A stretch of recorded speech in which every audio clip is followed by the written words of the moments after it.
गयो so guys आज चाहिँ हाम्रो थर्ड डे हो आज चाहिँ हाम्रो अब वर्क प्लेसमै लाने छ अनि हिजो र अस्ति चाहिँ ओरिएन्टेसन क्लास भएको थियो र अहिले चाहिँ हामी अब खाजा खाँदैछौँ मेरो जुनेली बुनु मेरो जुनेली रात औसीको रात सबैजना हुनुहुन्छ सो गाइज तपाईँले मलाई मदिसिनु भयो नि त सो गाइज अनि आज हाम्रो काम जुनेली रातै हो तपाईँ पनि के अरे पूर्णिमाको रात सो गोरी हुन्छ लाइटै बाल्नु नपर्ने त सो गाइज अब हामी चाहिँ खाजा खाँदैछौँ अनि त्यसपछि हामी कति बज्यो कति बजी चाहिँ 7:20 भयो भनेपछि ठ्याक्कै आधा घन्टापछि हामी अब अफिस जानेछौँ त्यसपछि हाम्रो कति बज्यो काम स्टार्ट हुनेछ सो गाइज यिनीहरूले चाहिँ मलाई जिस्काइरहेको छ त्यस्तो होइन हेर त्यो चाहिँ लज्जै हाल्ने कि यो फुलकुमारी चाहिँ अब हाम्रो टाइम स्टार्ट हुने बेला हुन आँटे यो चाहिँ हाम्रो क्यान्टिन यसमा पो राम्रो आउँदो रहेछ है सरोजले मलाई भन्नु त भनेको थियो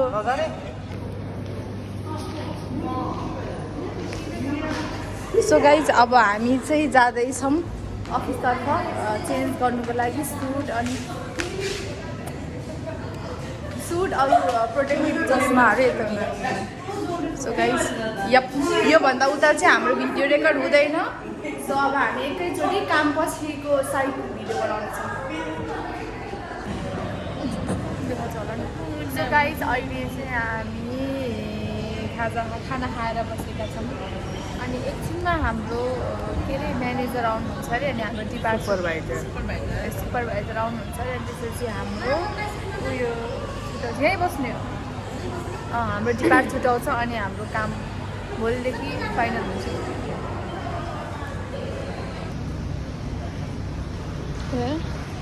देखाएको सो गाइज हाम्रो चाहिँ आजको ड्युटीहरू चाहिँ सबै मतलब देखाउनु भइसक्यो अनि इजी त इजी नै छ अनि धेरै टाइम त्यही काम गरिरहँदाखेरि चाहिँ मेबी झ्याउलाउन सकिन्छ है तपाईँहरूलाई कस्तो लाग्यो काम राम्रो सजिलो छ है तपाईँलाई दिदी राम्रो छ ठिकै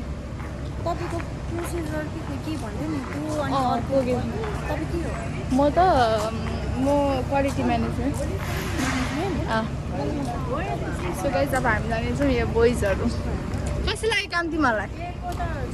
के हाँस्यो यो राजवंशी भाइ कस्तो लाग्यो भने काम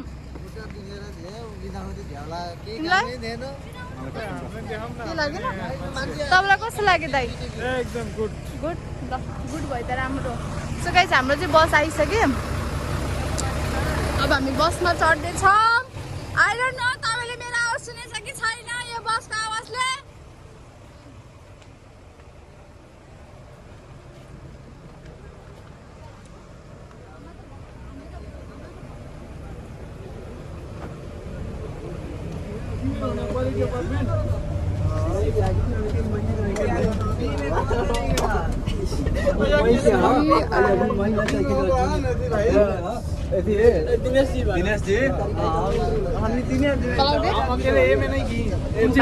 कस्तो छ कस्तो छ काम आज त्यही सुन्नु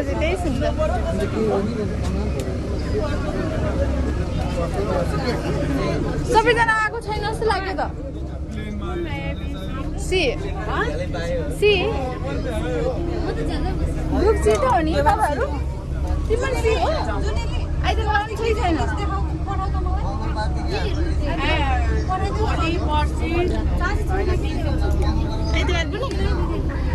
कहाँ हेर्छु भन् त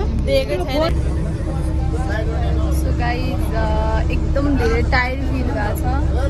आज इभेन धेरै काम पनि गरेको थिएन है अलिकति धेरै त्यो कम्प्युटरमा घुमिरहनु पर्ने भएको काम भएर चाहिँ आँखा टाउको एकदम दुखिरहेको छ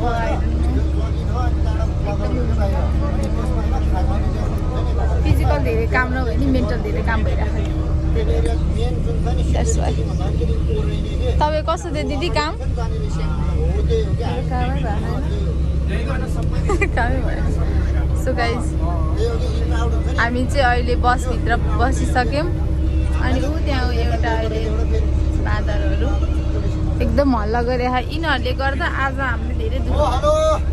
एकदम से हाई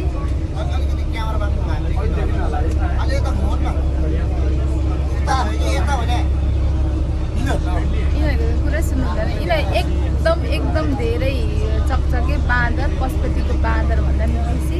यिनीहरूले गर्दा आज हामीले धेरै दुःख पायो। के पायो भने क्लासमा बसिरहने बेलामा धेरै हल्ला गऱ्यो नि त अनि हामीलाई क्यान्टिनमा राखेर 2-3 घन्टा राखिदियो त्यतै। अनि सो गाइज यति नै हो। अनि अब हामी बिस्तारै अब होस्टेलतर्फ जाँदैछौँ। मेरो होइन ए सो बाहिरको नजारा हेर्नु न। हजुर